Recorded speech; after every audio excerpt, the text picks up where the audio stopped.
Hello friends, আজকের এই ভিডিওটিতে তোমাদের সবাইকে জানাই আবারও একবার অনেক অনেক স্বাগত। আগের ভিডিওটিতে আমরা তোমাদের দেখিয়েছিলাম দুর্গাপুজো উপলক্ষে মা দুর্গার সুন্দর একটি ছবি, যেখানে তোমাদের দেখানো হয়েছিল মা দুর্গার একটি ছবি ড্রয়িং থেকে শুরু করে কালার অবধি কিভাবে স্টেপ বাই স্টেপ প্রসেসে করবে। যদি তোমরা ভিডিওটি মিস করে গিয়ে থাকো তাহলে তোমাদের জন্য ডেসক্রিপশন বক্সে ভিডিওটির লিংক দেওয়া হলো।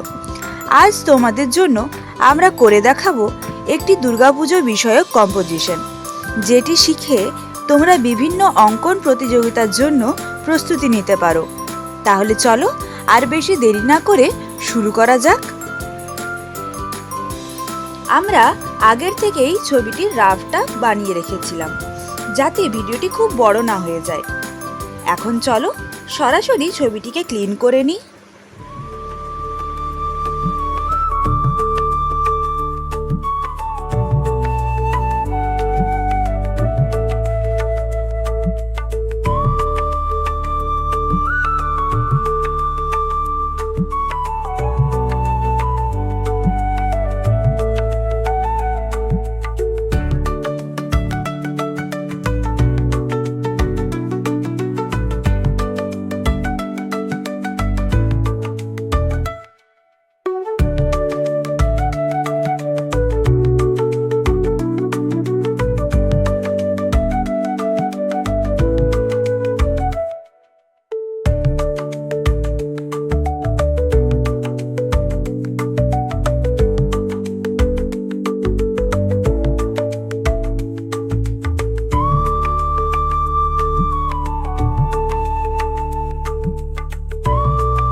এবার আমরা কালার করব, তো চলো স্টেপ বাই স্টেপ প্রসেসে কালারটা করে নিই।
বন্ধুরা, যদি ভিডিওটি তোমাদের ভালো লেগে থাকে তাহলে সবাইকে শেয়ার করো। আর এই ধরনের আরও কম্পোজিশনাল আর্টওয়ার্ক যদি তোমরা দেখতে চাও তাহলে আমাদের কমেন্টে জানিও। ভালো থেকো, আবার দেখা হচ্ছে পরের ভিডিওতে। Thank you.